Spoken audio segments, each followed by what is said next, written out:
Lisa? Well, Lisa, one of the suspects in the alleged plot to terrorize New York City will be facing a judge this Monday at a hearing to determine his bail. As new details surface in this mind-boggling case, Channel 2's David Diaz is live outside federal court in Manhattan with an update on the story. David?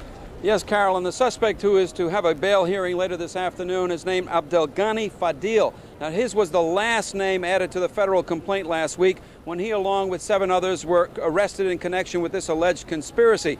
Now, very little is known about Fadil so far, but you know, the more that investigators probe, the more tangled are the knots, the deeper are the layers of this Islamic extremist community for whom apparently religion equals politics and politics equals violence. The latest connection between the suspects in the most recent bombing plot and the World Trade Center is that the alleged ringleader of the latest group actually worked as a security guard there.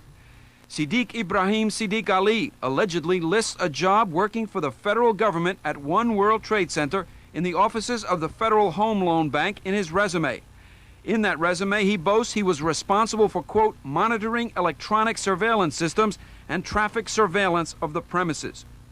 Authorities say Siddig Ali was the translator wearing a veil over his head at this June 16th press conference by the man who seems to be at the spiritual and perhaps political center of the plots, Sheikh Omar Abdel Rahman.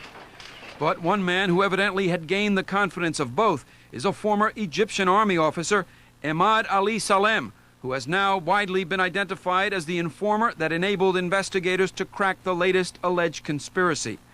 In its complaint against the 8 suspects arrested last week, the government cites the informer as hearing Siddig Ali boast that he had participated in testing the explosive mixture used in the Trade Center blast. Meanwhile, the attention of investigators has been drawn to a farm near Harrisburg, Pennsylvania, where some of the suspects may have trained in the use of weapons and paramilitary tactics. Navy divers searched a pond there over the weekend, but evidently turned up nothing. The owner of the farm is a Muslim who allegedly owns a gun shop. He denies any involvement with terrorists.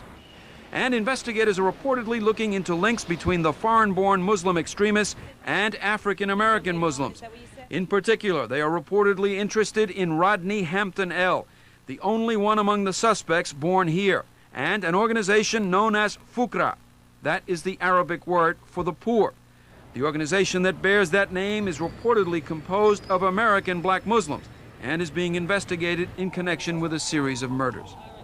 And one of the threads that's also being investigated that may tie some of these suspects together with others in other alleged possible terrorist plots is perhaps they all may have shared some amount of experience in the Afghanistan war, considered a holy war being fought against the Soviet Union at that time. We'll continue to follow the story as we go to this bail hearing that is about to take place behind me in federal court. For now, this is David Diaz live downtown. Now back to the studio. All right, thank you, David. Lisa?